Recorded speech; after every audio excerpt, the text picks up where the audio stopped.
Bismillahirrahmanirrahim. Ya Ali, lanjutin. Ya Ali, kun basyashan, fa innallaha yuhibbul basyashin wa yubghidul qubusal karih al wajhi. Nabi SAW memberikan nasihat kepada Sayyidina Ali radhiyallahu anhu. Beliau mengatakan, Ya Ali, kun basyashan. Ya Ali, murah senyumlah kalian. Fa innallaha yuhibbul basyashin. Allah senang sama orang yang murah senyum. Coba senyum masing-masing senyum. Enak kelihatannya kan? Nah, senyum. Yang nggak senyum besok rezekinya surat. Senyum. Enak kan? Enak kelihatannya senyum mah. Ya enggak? Senyum. Kita ngeliat orang senyum enak gak? Enak. Kita senyumin orang enak gak? Enak. Karena nggak merasa punya salah. Wa bughdu ubusal karihal wajhi. Dan Allah sangat, kata Nabi juga, jangan kalian itu mukanya itu cemberut, karena Allah nggak suka sama orang dan Allah benci sama orang yang mukanya cemberut baik. Nah, semua orang cemberut. Senyum. Ya Ali, wahai Ali, Rasul ibadah as-sumtu. Selanjutnya nasihat dari baginda Nabi sallallahu alaihi wasallam. Rasul ibadah as-sumtu. Pangkal daripada ibadah adalah puasa. Makanya biar bisa puasa yang perkara susah. Jadi puasa itu pangkalnya ibadah, pongkolnya kepalanya. Makanya kalau mau ibadah bagus puasa. Nanti kapan-kapan kita belajar riyadhah ya, riyadhah puasa. Biar apa? Biar punya ketenangan. Yang gelisah puasa, yang banyak pemikiran berat puasa, insya Allah sehat. Puasa tapi ini jangan amin doang. Illa min dzikrillah. Ya. Jadi puasa itu salah satu gampang kita untuk mengingat Allah. Puasa tuh agar kita gampang zikir sama Allah. Paling enak zikir itu lagi puasa. Coba liatin kita dalam puasa Ramadan. Gampang baca Quran, enggak? Gampang bersedekah. Gampang untuk tersenyum. Di luar puasa susah kan kita? Betul enggak? Di luar Ramadan kita susah baca Quran. Qala Nabi sallallahu alaihi wasallam, ya Ali, kasratun naumi tumitul qalba wa tudhibal baha wa kasratul dzunub tumitul qalba wa turisun nadam. Kemudian kata baginda Nabi sallallahu alaihi wasallam, ya Ali, orang yang banyak molor itu bisa matiin hati. Tuh yang suka tidur mulu, dikit-dikit tidur mulu.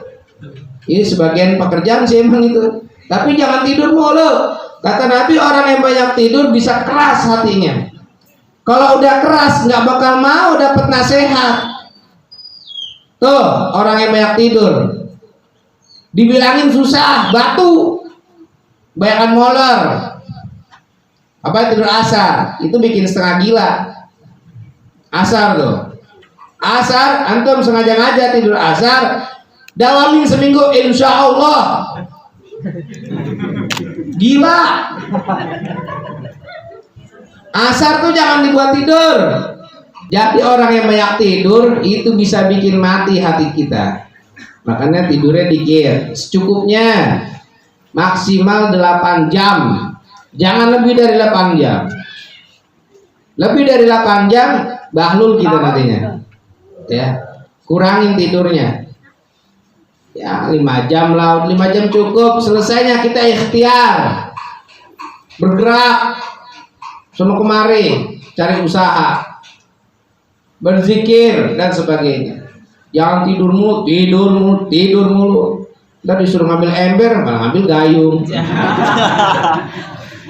Itu akibat banyak molor. Ya, jangan banyak molor. Susah, ntar otak beku. Orang yang banyak tidur otak beku. Wadudhibul baha. Orang yang banyak tidur hilang karismanya. Nggak ada harga diri. Kenapa? Saya kurang dihargain orang, banyak molor. Banyak molor. Orang banyak molor itu nggak ada karismatik, kata baginda Nabi.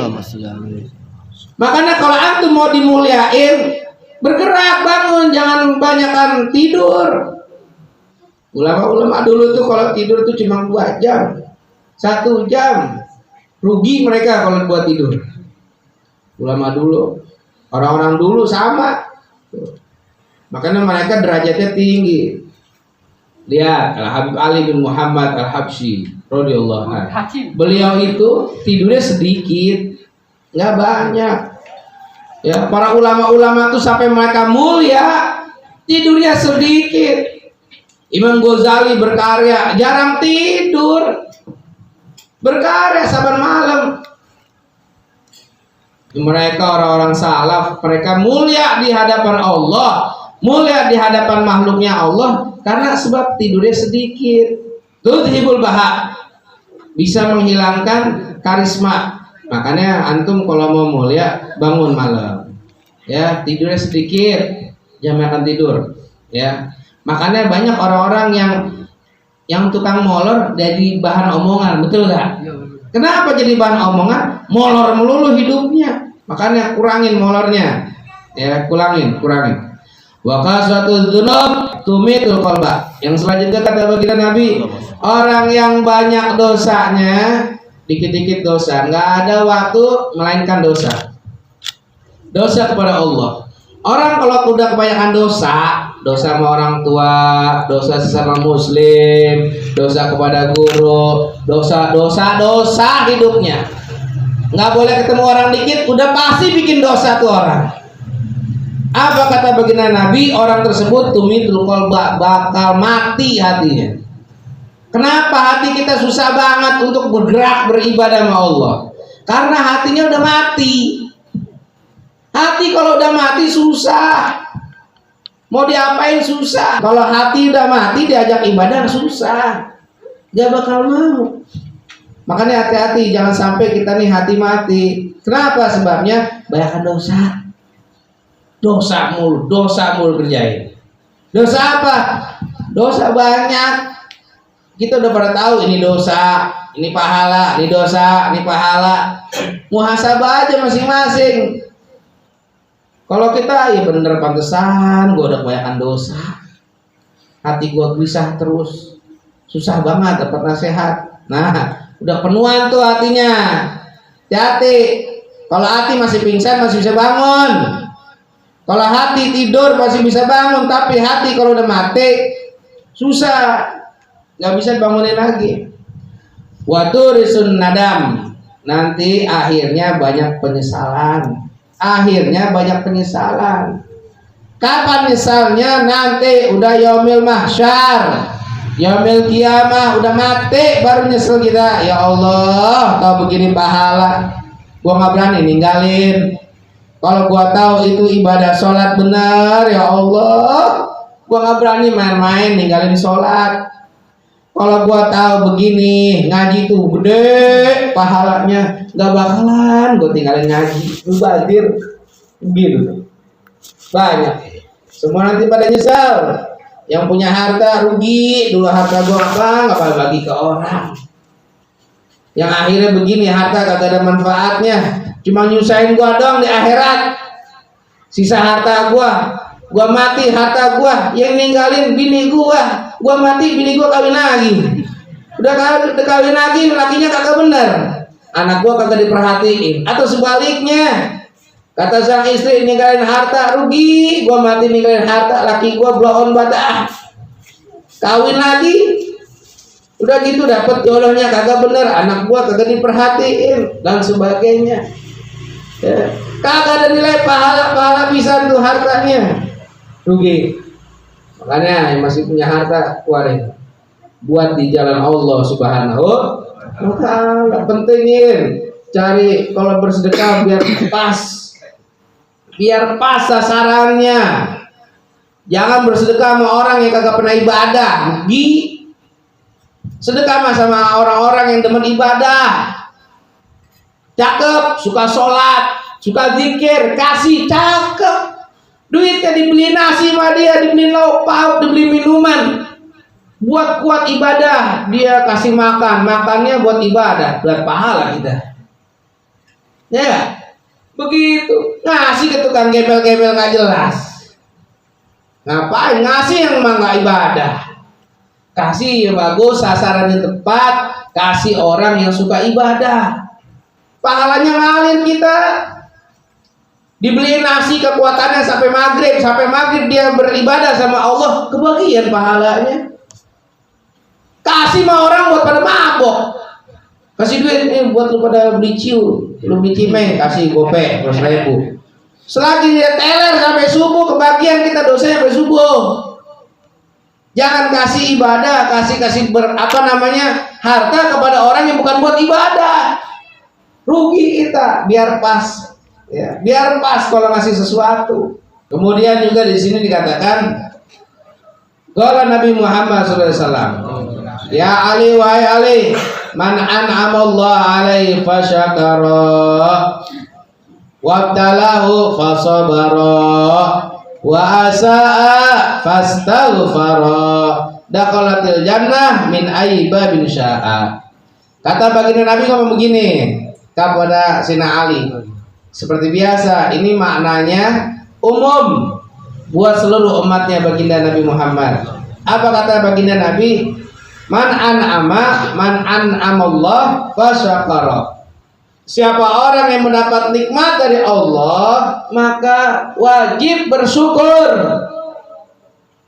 Jangan ngeluh-ngeluh hidup. Emang Allah udah ngasih begini, alhamdulillah, syukurin. Allah udah ngasih kita nikmat sehat, alhamdulillah. Gua mah kagak berobat kayak orang-orang. Itu udah nikmat. Mau dikasih duit 1 miliar, tapi sakit-sakitan sama nari, ngap-ngapan. Agak enak napas, makan juga susah, kesep mulu, mengek. Makannya kalau mengek, lehernya. Duit banyak, tapi sakit, kagak enak. Betul gak? Makanya bersyukur, napasnya masih nikmat, matanya masih sehat. Itu sebagian dari nikmat dari Allah, patut kita syukurin. Banyak bersyukur. Punya duit alhamdulillah, cuma duit 10.000 alhamdulillah, masih bisa buat beli apa tuh pagi nasi uduk, gorengan, masih bisa beli kopi sama rokok, alhamdulillah. Lihat orang mah kagak bisa, banyak beruntung kita sama Allah, kita punya tempat tinggal nyaman, kagak susah, kagak bau, alhamdulillah. Kita dikasih nikmat sama Allah udah banyak, dikasih panjang umur sebagai nikmat itu, dikasih jodoh, alhamdulillah, dikasih jodoh, alhamdulillah. Bentuknya begitu, alhamdulillah, syukurin. Syukurin gimana Ustaz? Orang bini saya begitu keadaannya, syukurin. Lah isi saya datin tuh, ngadat mulu, gendut, pedit lagi. Ya syukurin gimana? Ya syukurin loh. Makanya nurun. Akhirnya syukurin aja udah, nikmatin. Itulah yang Allah udah berikan sama kita. Syukurin. Baik bersyukur sama Allah, emang begitu keadaannya sesuai sama kita. Kalau jodoh mah udah pasti sesuai sama kita, itu begitu. Ya. Kemudian banyak bersyukur sama Allah. Allah udah ngasih nih begini keadaan kita ya. Nikmat, ya enggak? Sehat makan, nikmat makan itu kebagian daripada nikmat dari Allah. Coba Allah ambil aja lidah kita, diambil aja lidahnya, nggak ada lidah gimana coba? Nggak bisa ngomong. Makan gimana makan? Kagak ada yang ngoper. Yang oper makanan siapa? Lidah kan? Oper kanan, oper kiri. Gigi yang kanan udah otek, oper gigi yang belah kiri. Betul gak? Iya, alhamdulillah. Banyak bersyukur, banyak bersyukur. Dengan cara apa? Bukan hanya alhamdulillah, itu paling rendah. Ditambah ibadahnya. Dapat nikmat, tambah lagi syukurnya, berbagi sama yang lain. Dikasih nikmat sama Allah sehat, ibadahnya tambahin, sholatnya makin rajin, tambahin sunnahnya. Begitu. Otaknya masih cerdas, alhamdulillah, masih pinter, otaknya masih nyambung. Otaknya masih nyambung, diajak ngobrol, alhamdulillah. Tambahin hafalan Qur'annya. Begitu. Wabtalahu fasabara. Yang selanjutnya nasihat dari baginda Rasul, kalau kita dapat ujian nih, kan kita sering diuji sama Allah, bener gak? Yang hadir semuanya pasti diuji, nggak ada yang nggak diuji. Dan ujian itu sesuai dengan kemampuan kita. Nggak mungkin Allah ngasih ujian tanpa kemampuan kita. La yukallifullahu nafsan illa usaha.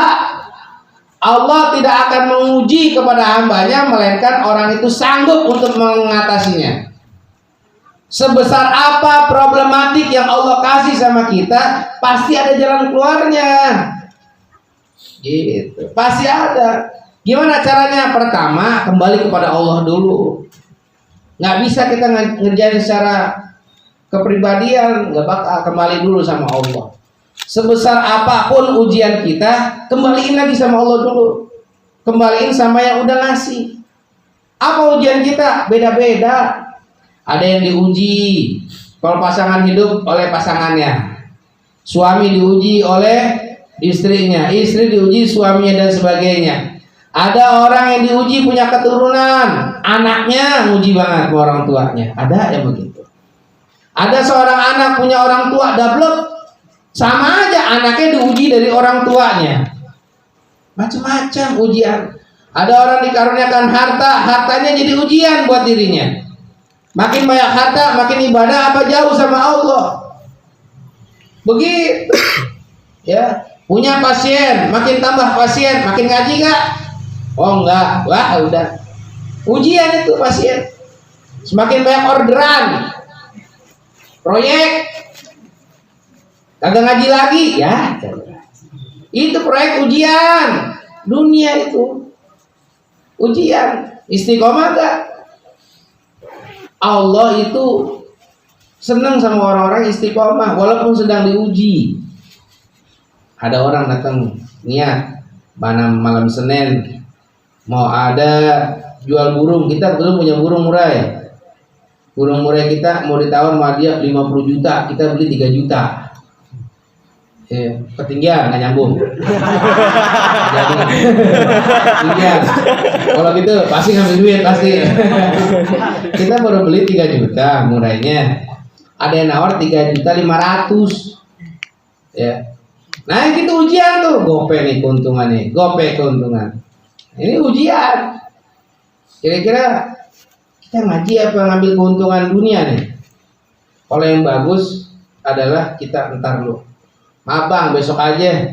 Aneh punya majlis berkah, majlis rutinan aneh nggak berani ninggal. Ente kalau bener mau ya silakan besok, kalau enggak ya udah ngapa. Oh. Itu orang yang mau beli, nih orangnya orang soleh, pasti burungnya soleh nih. besok deh. Ya. Dia udah ngasih berani 5 juta. Fadilah mempertahankan keistiqomahan di dalam ibadah, hasilnya itu luar biasa. Coba aja. Istiqomah tuh nggak gampang, berat ujiannya. Emang istiqomah malam Senin ini gampang? Susah, nggak gampang, nggak segampang yang diucapkan. Berat. Istiqomah tuh berat. Kalamuna labzun mufidun kastaqim, di dalam kitab Alfiyah tuh Ibnu Malik sampai kalimat istaqim. Karena hal itu nggak mudah istiqomah. Ngaji rajin setahun istiqomah. Udah lewat setahun, hilang lagi. Sama sekali 2 tahun baru nongol. Kan begitu. Ya enggak? Susah istiqomah. Kemusolanya rajin, lagi cakep. Break aja. Kita ke musola lagi. Macam. Niatin dawam, gua mau setiap Jumat mau bersedekah. Pokoknya setiap Jumat, pokoknya niatin sedekah. Baru jalan seminggu, bablang lagi.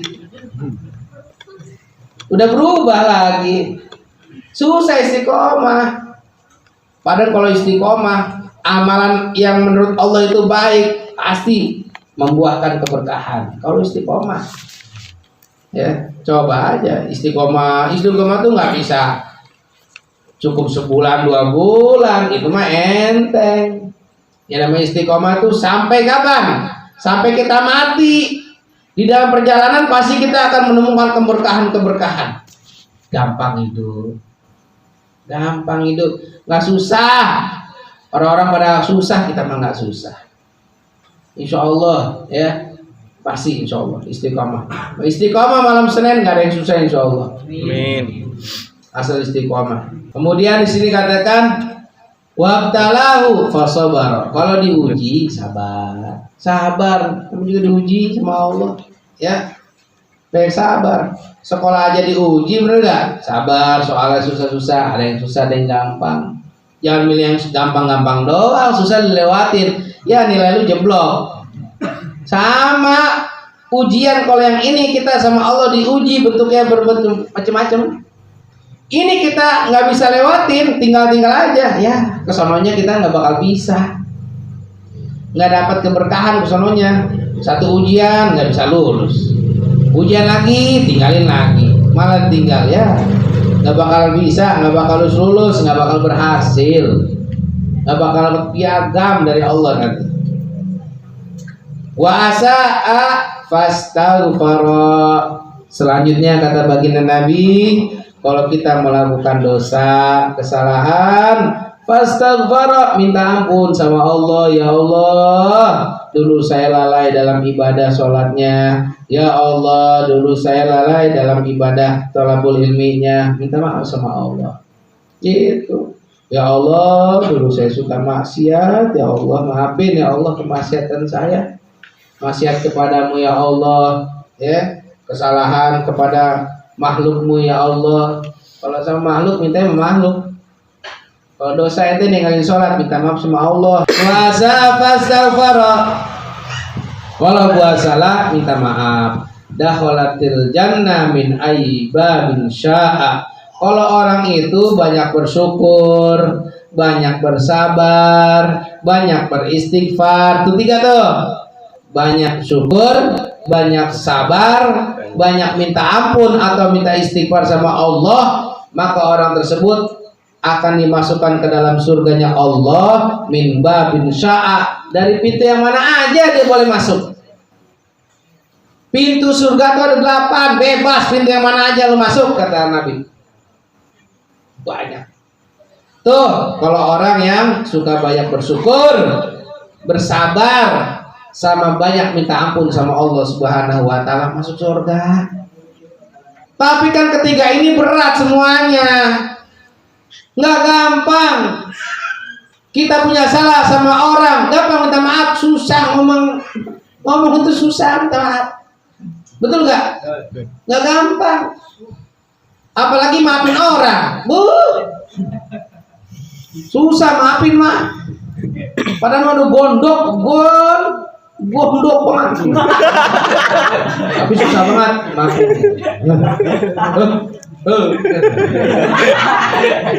Benar-benar sabar. Gimana? Ya, orang beriman itu wal afina 'anin nas. Ciri-ciri orang beriman tuh memaafkan sama muslim. Maafin aja, ya. Anggap aja angin berlalu. Sabar, diuji sabar. Nggak punya harta, sabar. Ya, sabar. Susah. Belum dapat jodoh, makin berumur, sabar. Ya, sabar. Syukur, banyak bersyukur hidup. Jangan kufur. Syukur itu, syukur. Syukur itu menerima apa yang Allah udah kasih. Jangan memaksakan kehendak, akhirnya ribet. Hidup tuh banyak bersyukur, jangan kufur. Kalau kita memaksakan kehendak Allah, nikmat Allah yang udah kasih, kita dobrak, kitanya bakal sengsara. Capek. Coba aja. Capek. Orang kufur itu bakalan capek hidupnya. Ngoyo banget. Emang Allah udah kasih segitu ya segitu, nikmatin, syukurin. Nggak usah dipaksain, akhirnya bakal capek gitunya. Karena nggak bersyukur. Begitu. Syukurin, punya motor ya udah motor, syukurin aja punya motor. Nggak usah mikir-mikir kan punya mobil, kita mah nggak mampu. Beli bisa, ngerawatnya belum tentu bisa. Banyak operasionalnya belum bisa, udah syukurin aja punya motor. Yang punya mobil mereknya ini, pengen di merek yang mana, udah jangan, kalau nggak sanggup mah. Kalau punyanya sedan itu apa, Kia, udah Kia aja. Ya, jangan ngayal-ngayal pengen punya Land Cruiser, jangan. Kalau cuma bisa beli mobil 100 juta, 200 juta, jangan hayalannya beli yang 1,5 M. Ngukur diri, syukurin aja, alhamdulillah. Biarin dah motor gua Supra juga, yang penting bisa jalan. Kalau ada yang ngegeber, biarin, sabar. Syukur, sabar kan? Bener gak? Lagi jalan kita, tenaganya masih gitu. Ada yang prepet, motornya ninja, udah, sabar. Gue emosi, lu gas terus kagak ada makanya. Emang segitu bengek lah motor. Motor tua suruh ngebut, ya kagak bisa. Begitu, sabarin, alhamdulillah. Ya Allah, pernah belum dikitin orang? Ya sabarin aja, itu juga punya waktunya. Ya Ali, wahai Ali, la tafrah. Innallaha yuhibbul farihin. Jangan, kata Nabi gini, jangan banyak senang hidup. Allah nggak suka sama orang-orang yang berpoya-poya bahkan senang-senang hidupnya. Senang-senang mulu hidupnya, kagak mau capek. Senang-senang mulu. Wa alaika bil hazan. Ini kata Nabi nih nasihatnya. Kalian tuh harus banyak sedih hidup tuh. Sedih, ibadah cuma segini. Gitu maksudnya, sedih. Jangan sedih ngomongin masalah dunia mulu.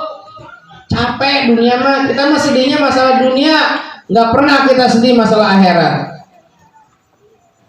Coba kali-kali kita sedih, ya Allah, gua ngaji cuma seminggu sekali. Ya Allah, gua cuma bisa sholat fardu doang, sholat sunnah kapan ya Allah, sedih. Nggak bisa tahajud ke orang-orang, nggak bisa sholat duha ke orang-orang, nggak bisa sedekah ke orang-orang. Padahal gue sanggup, tapi gue nggak bisa ngeluarin, susah banget ya Allah. Sedih masalah gitu. Jangan sedih mikirin yang lain-lain, masalah duniawi. Dunia mah udah ada. Kita nggak usah mikirin, catat, kita nggak usah mikirin masalah duniawi. Nggak usah repot-repot ngurusin kehidupan kita. Sebelum kita lahir, pas kita lahir pun Allah udah mikirin kita sampai mati. Allah yang mikirin udah. Kita mah nggak usah mikirin berat-berat. Semua itu udah ada ketentuan dari Allah. Nggak usah mikir rezeki berlebihan. Allah udah nentukan rezeki kita dari kita mulai hidup sampai kita mati, udah ditentuin rezekinya sama Allah. Nggak usah ngoyo banget. Jadi orang mah Allah nggak minta kok kayak gitu-gituan sama kita. Yang penting kita ibadah. Sibuk, berangkat gelap, pulang gelap, jalan lagi, narik lagi gojek, pulang kerja kagak ngaji. Orang-orang datang subuh kagak sholat subuh. Capean badannya. Pulang kerjanya udah maghrib lari lagi sampai jam 1 pagi. 1 pagi masih nongkrong nungguin tuh sampai bunyi. Kagak datang tuh bunyian alarmnya. Sampai jam 2 narik lagi tuh gojek. Jam 2, jam 3 pulang. Tidur, ya kagak sholat. Nanti tidur jam 3. Gimana mau bangun subuh? Tuh. Jatuh ngoyo. Allah udah memberikan ketentuan rezeki sama kita setiap hari. Hari ini Allah ngasih segelas, kita paksain nih air dalam teko ke dalam gelas, nggak bakalan bisa naik begini air. Segini tekonya, gelasnya, paham nggak? Ada air segelas segini, kita tuang air teko ke dalam gelas, emang penuh segini, hari ini segini, kita tuangin terus bakal luber segini. Yakin sama Allah SWT. Oh gitu, nggak usah ngoyo banget. Waktunya ibadah, waktunya ngaji. Jangan sampai salah kita, jangan sampai nyesel nantinya kita. Fa innallaha yuhibbu kulla hazin. Dan Nabi mengatakan kalian harus banyak sedih tadi itu. Banyak sedih. Allah sangat mencintai orang-orang yang hidupnya banyak sedih. Maksudnya sedih masalah ibadah, bukan sedih masalah duniawi. Ingat, sedihnya itu bukan masalah duniawi, sedih masalah ibadah. Gitu. Lihat orang-orang dulu, salaf-salaf kita, orang terdahulu tuh rajin baca Quran sehari hatam. Ada juga masih payah nih masalah Quran. Kalau nggak mah antum atau anda ngajar Quran, susah baca Quran, ya. Makanya kembali lagi, kuncinya adalah puasa sebenarnya. Ya. Puasain lagi diri kita biar gampang ibadah. Tadi ya harus baik sedih, sebab orang yang banyak sedih, kata Nabi, nanti di akhiratnya dia bakal tertawa, sedih, menahan nafsu. Ya Ali wa Ali, ma min yaumin jadidin. Yang terakhir, tidaklah dari hari yang baru illa wa yaqulu. Setiap hari kan kita ganti tuh hari ya. Senin, besok Selasa, besok Rabu, besok Kamis dan sebagainya. Kata baginda Nabi, setiap hari itu, jadi hari itu nanti bisa ngomong di akhirat. Hari Senin ini hari Minggu, tanggal berapa nih sekarang nih? Tanggal 28. Hari Minggu tanggal 28 sama Minggu besok beda lagi tuh. Ketemu Minggu ini lagi beda lagi. Nah tuh hari ngomong, Yabna Adam, hei anak Adam. Dipanggil, hei anak Adam, tergantung namanya. Satria, Gilang, panggil itu. Termasuk anak dipanggilin. Ya Yabna Adam, ana yaumun jadidun. Aku ini hari baru kamu nih, hari baru kamu. Besok tengah Rabu nih. Besok kamu Nisa, nih gua hari baru lu nih buat lu nih, kata gitu. Alaika wa ala amalika syahid. Amalan kamu setiap hari aku bakal jadi saksi. Minggu ini, hari ini menjadi saksi amalan kita pada hari ini. Besok hari Senin, harinya udah beda lagi tuh bentuknya. Dia nanti juga jadi saksi kita di akhirat. Fanzur mada taf'al. Lihatlah apa yang telah kamu kerjakan pada hari milik aku ini. Nanti jadi saksi ternyata hari-hari. Pada hari ini, jam ini, tahun ini, minggu ini, nanti saksi itu. Hari ini kita udah ngapain aja. Hari Minggu ini nih, nanti dibentuk sama Allah hari yang minggu sekarang. Jadi saksi, ya Allah, ini hari Minggu kemarin, waktu hari Minggu pas saya, bagus tuh dia amalannya. Ibadahnya cakep, sholatnya keren, sunahnya banyak, zikirnya megang tasbihnya, muter-muter sampai puyeng dia. Bagus. Masukin dia surga ya Allah, saksi tuh.